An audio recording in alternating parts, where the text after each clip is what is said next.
Hi there, everybody. I'm delighted today to be joined by Bertrand Badre, managing partner and founder of Blue Like an Orange Sustainable Capital, also former managing director and chief financial officer of the World Bank. Blue Like an Orange is a sustainable LATAM debt, SME debt manager, only investing in projects that have a meaningful and measurable positive social and environmental impact.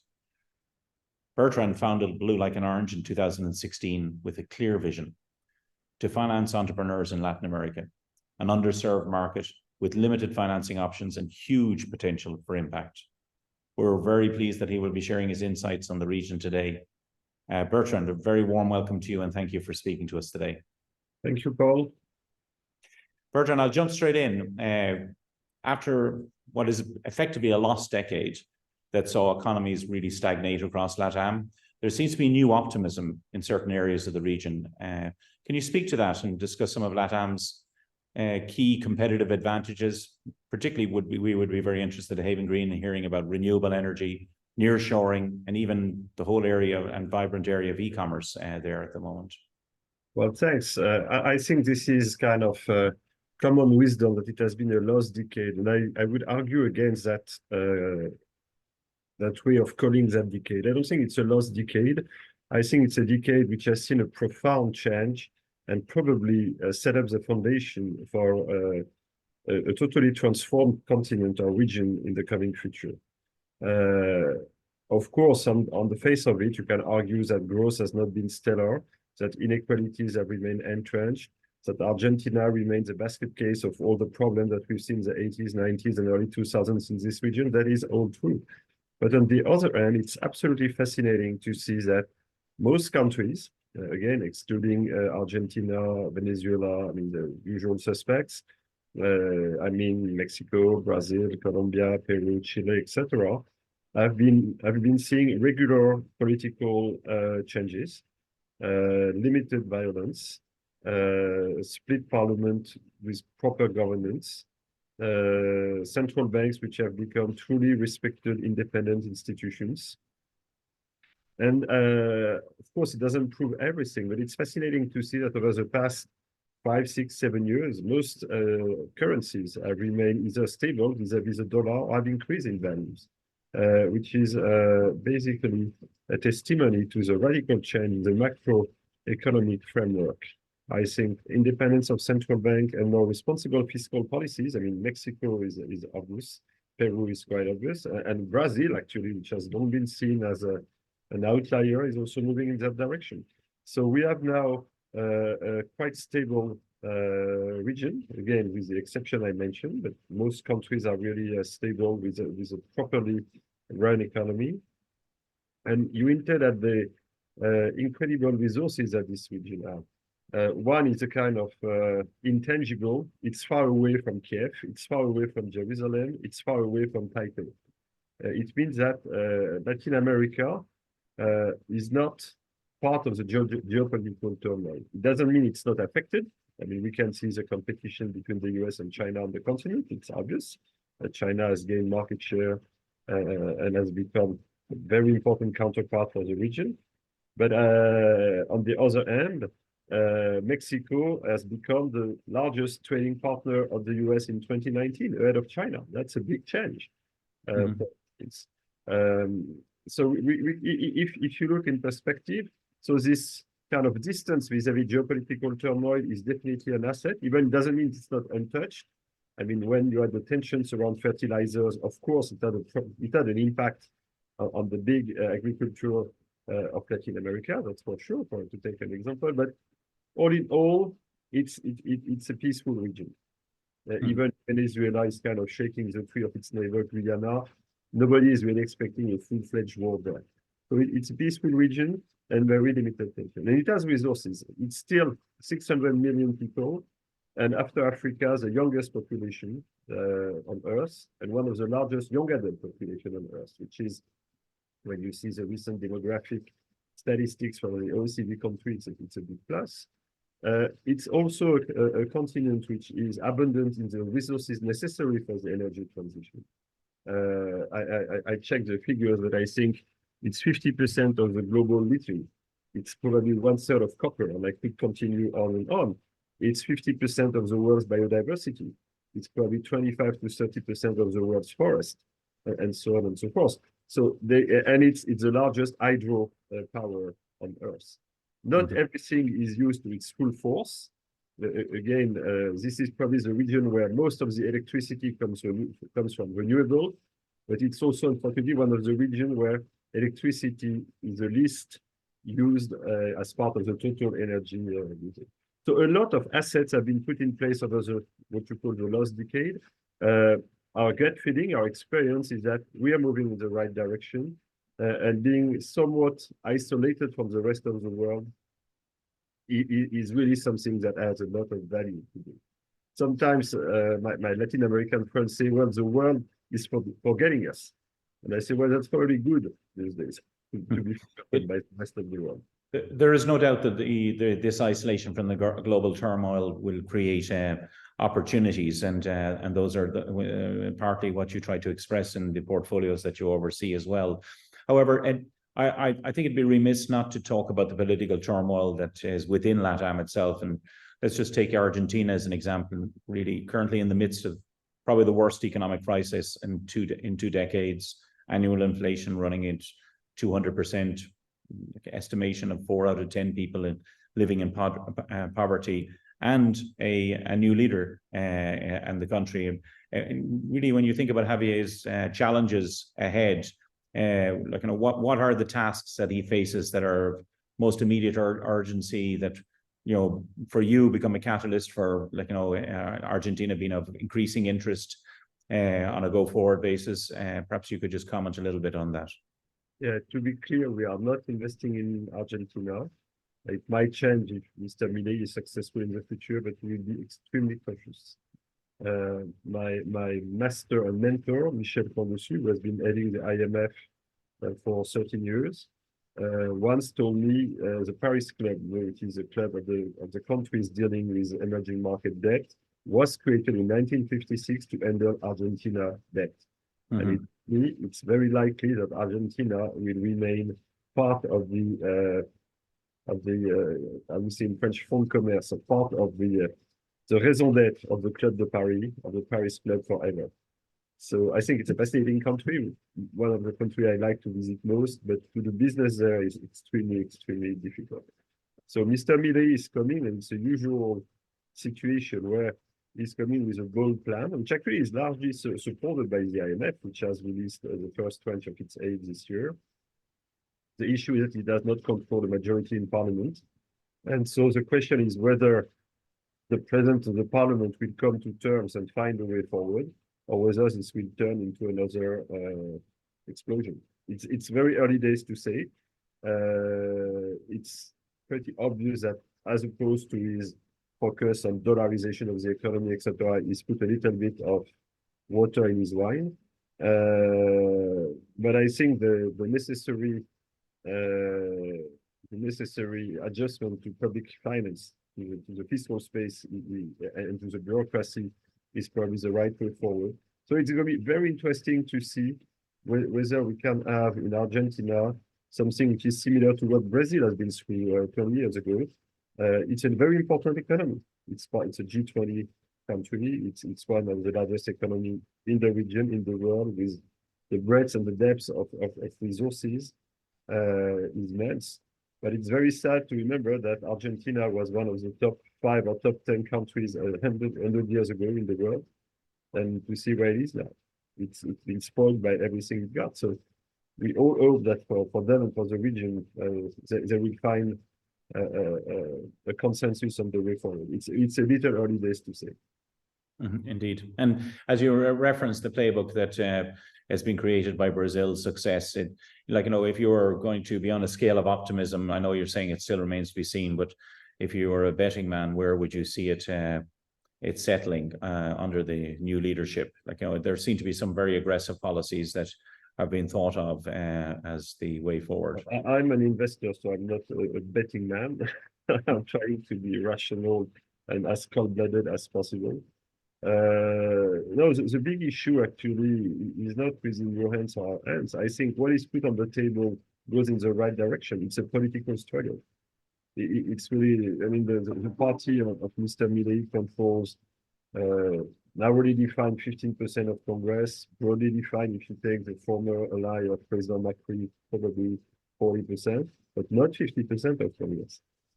So will they go to kind of a standoff, or will they be able to find a way forward? Again, when I look at the past, I'm not really optimistic. But it's true that the depths of what Argentina is going through today might be the tipping point. Okay. And your thoughts on the escalating situation in Ecuador would be interesting. We're seeing exploding gang violence, and the helm of the country is the youngest president, who really only has been in the job since November. So have you thoughts on how that evolving situation will impact? Well, the reality of Ecuador is a complex one. It's a rich country, but which is also, as you say, with a lot of violence. We have investments there which are doing well. Actually. As I said, it's a dollarized economy, which is a very important anchor in the turbulences you mentioned. Again, this is a country. I don't think they will go off-road at all. I don't think so. Again, we've seen this type of country. I remember it was not with Ecuador, but it was with Colombia. So the situation when Colombia was hit with the guerrilleros and the narcos, etc., a few decades ago. I remember I visited them and I told them, how can you operate with this environment? And the guy told me, how can you operate with Corsica and Brittany or wherever in France? So meaning that these countries are big enough that even if you have strong buckets of violence, it does not spoil the 250,000 square kilometers of the country. Like Mexico. Mexico is a country where violence is extremely pregnant, extremely costly. It doesn't prevent Mexico from becoming, everybody will hit me if I say that, the 51st US states. But it's more and more entrant to the US. So again, it's a challenging situation. We have a very interesting and new president with a sharp vision. So I wouldn't overreact to the short term. Of course, we focus a lot on these developments, but the reality is that our businesses are doing okay. And I suppose, like, and they are just two examples as we think of the entire region. But against that kind of background, you think about institutional investors globally, wanting to invest in a region.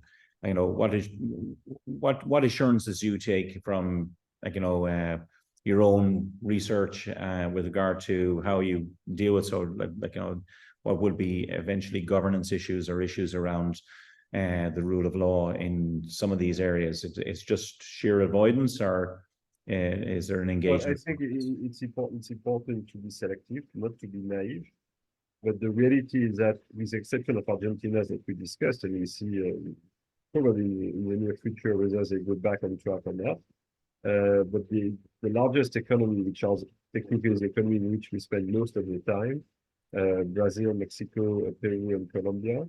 We have not invested in Chile, probably because the risk-reward profile of Chile is somewhat different. It's like Uruguay, they are de facto advanced economies. They are not really emerging markets anymore. Really, technically, they are considered emerging markets. But if you consider Brazil, Mexico, Peru, and Argentina, the reality that these countries are well run. So Peru is a very specific case, and it's the most troubling thing from the outside, because they've changed a number of times their president, not always in a kind of smooth transition manner. But the reality is that the parliament has done its work, that the technocrats from the central banks and the Minister of Finance have done their job, and the currency has appreciated. The economy has done okay, sorry. And of course, they rely on enormous mineral resources, on enormous agricultural resources. They develop relationships with the other side of the Pacific. So all of these countries basically are, as I've said in my intro remarks, have experienced strong, respected central banks, and nobody's touching this. And second, they are being used now to split parliament. and so to negotiation, consensus. And so it's very interesting to see Colombia actually is also a case. When Gustavo Petro was elected president, everybody on earth, at least the economists and people like this, say, oh my God, the former guerrilla is elected president of Colombia. But the first time in the history of this country that you have a left-wing president elected. So it's going to be a catastrophe. And surely the Colombian peso has dropped and people were afraid.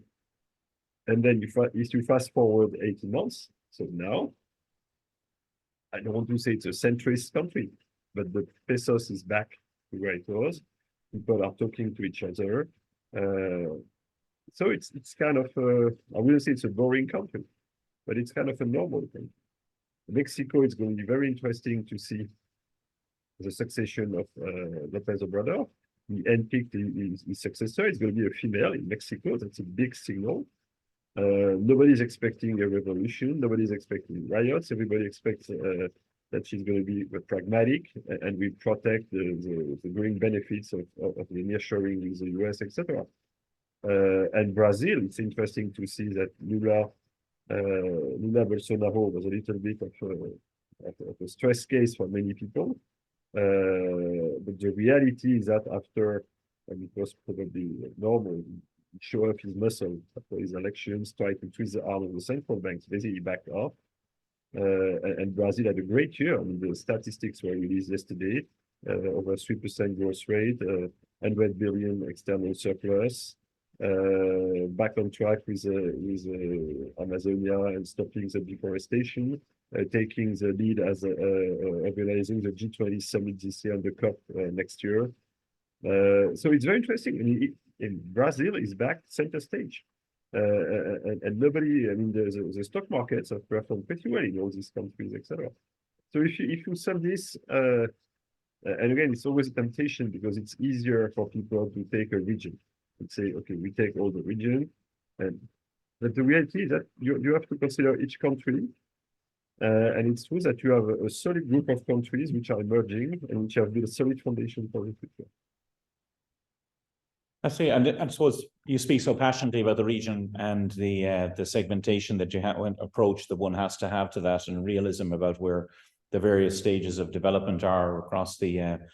Why, like, you know, just from a personal perspective, like, you know, you were at the World Bank, you have a distinguished career in doing this. Like, you know, you found yourself focusing on LATAM. Maybe talk a little bit to that personal journey that you went on and why it led to Blue Like an Orange as a like, you know, an expression of that, and also maybe touch a little bit on, because what you're doing is impact investing, and I think that's a key you know, topic of real interest to our audiences. So why do impact investing there versus developed markets? So maybe talk to a little bit of that dynamic. Yeah, thank you, Paul, for raising the question, because it's both a very personal and very rational journey. As managing director of the World Bank between 2013 and 2016, I was heavily involved in a number of important transitions. The first one was the awakening of the so-called BRICS. So Brazil, Russia, India, China, and South Africa. The so-called BRICS Bank, a new development bank, was created when I was at the World Bank. The new Chinese bank, Asian Infrastructure Investment Bank, was created there. And actually, I didn't make many friends for that, but I supported the creation of the institutions because I say that the competition is good. We need more institutions of that kind. And if it can create some emulation between institutions, it's going to be positive. So for me, it was very interesting to see the emergence of these voices. First thing. Second, I also was the G20, G7 guy of the World Bank. So I participated to global governance, or the lack thereof, actually, and the tensions around this, the emergence of the new people, the new G20, etc. So for me, it was very interesting to see the shift from a G7 world to a G20 world. That was absolutely fascinating. And more importantly, in 2015, we agreed to 3 major global agreements. Probably the most well-known is the Paris Accord on Climate, December. A little less known is the Sustainable Development Goals. That's the piece I got on my jacket today, the 17 Sustainable Development Goals, which have been endorsed by all countries on Earth in September in New York that same year.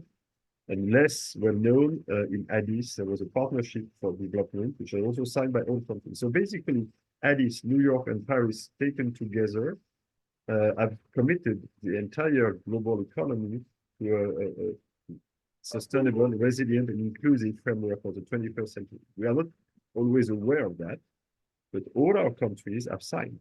So technically, we are all engaged. The reality, of course, is not that. Most people have no clue, they don't know, they don't care, they don't understand. But the reality is that if I take the example of climate, it's obvious that I could take biodiversity, I could take gender, I could take inequality. I mean, all this is part of the list. It's a global goal. And my vision at that time was that we will not be able to win any of these battles. We will not win the climate battle, the biodiversity battle, the gender battle, only in Paris, Washington, Brussels, Sydney, or Tokyo. That is not true. We need to fight this battle, and this battle will be won or lost in Bogota, in Brasilia, in Lagos, in Delhi, or in Bangkok. And the big issue that we are facing then and that we are still facing is the minuscule flows of capital that go to these places. So we have a gap. We are committed to change the world, but we are focused only on the small chunk, the small part of the world.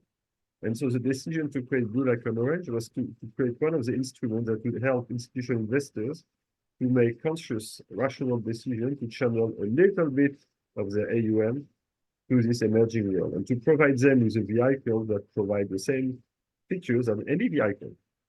So to be as close as possible from what they are used to, with excellent, it's targeting emerging market, for sure, and with another exception, which is impact. Because I believe impact is the name of the game. Impact goes beyond ESG. I would say, if I want to be very simplistic, I would say ESG is best efforts, whereas impact is an obligation of results. An obligation of results can be controlled, audited, and checked against. And so, with Blue Like an Orange, we have two hurdles, and this is really the way we see each investment opportunities. We need to make commercial returns, risk-return adjusted returns, commensurate to the risk we are taking, and we need to be extremely disciplined, because this is part of the fiduciary duties of our LPs. They want to make sure that they are being remunerated for the risks they are taking. So that's point number one. And point number two, we have a very strong hurdle in terms of impact. And what does it mean? People say it's great to see your impact because your impact because your impact. And it's true that for many years, impact has been a little bit the Wild West. You were an impact fund because you said you were an impact fund. That was kind of good enough. So we work on our target. We have a system which we've called SDG Blue, which is basically an impact rating. So basically, is it a AAA impact, a AA impact, a D impact, etc., and like a credit impact. The credit rating, so it can move up and down, it can be downgraded or upgraded. And we try to filter every investment with that in mind. So we have also highlighted a number of criteria to make it more palatable. So we want to have a majority of the deals scored as high impact. We want to focus on underserved beneficiaries. We really want to make sure that when we set impact objectives to our fund, they are met over the life of the investments. We engage and we have really engagement milestones with the companies and so on and so forth. So for us, there is no trade-off between those. We have to be very clear. It's difficult because honestly, it's easier to do impact investment downtown London or Paris than to do impact investment in the Andes or in Amazonia, for all the reasons you can imagine. But that's precisely what we like.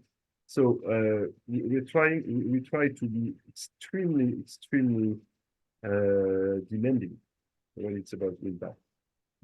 Sometimes we have trade-offs in terms of, because it's rarely black or white. I can take an example which we passed actually. We considered investing in a port facility, and part of the port facility was supposed to be used to export coke, metallurgical coke. And of course, people say coal is bad. But coke is not coal because coke is used to produce steel. So that's a gray area without playing with the words. But again, the picture of a pile of coke looks like a picture of a pile of coal. And so we prefer to pass. That's an example, but there are many. We had to address some challenges in the agricultural sector, etc. So we try to document as much as we can. We have a sustainability committee, which is comprised of very public figures, which basically have also their reputation attached to us. And for some investments, we go 1, 2, 3, 4, 5, 6 times to the investment committee, etc. But we need to be rigorous both on the finance and the impact. This is the only way to convince investors. You cannot say, okay, guys, we're going to have a little bit more impact and a little less financial. That does not fit. It might be a problem, but that's life, and that's how we operate. I like that point, actually, because I think there is a lot of debate, or certainly a lot of the smoke and mirrors of our industry is that to do impact, you have to sacrifice somehow returns. And, you know, the reality of it is, Bertrand, our role is to make sure future generations actually get a good outcome, whether it's a sovereign wealth fund or whether it's a pension fund, that pensioners can get pensions. So the sacrifice of return versus impact is not one that we think that people should be actually focusing on as the debate at this stage. But our experience is that now we've done close to 30 investments in all the countries we discussed. And we have a proof of concept as a startup sale. Basically, we have the performance we expected to build, which is really risk-adjusted market returns. And we have impact that we can show and prove. So for me, it's extremely important to demonstrate that it's doable. It requires discipline, it requires focus, but it's doable. Yeah, excellent. And all delivered in what is essentially, as we started this discussion with about LATAM, in a uncorrelated market, delivering competitive returns for investors. And I think that's a great note to finish on. Fascinating discussion, Bertrand. Thank you very much for your time. And yeah, I look forward to our future interactions and maybe a future podcast.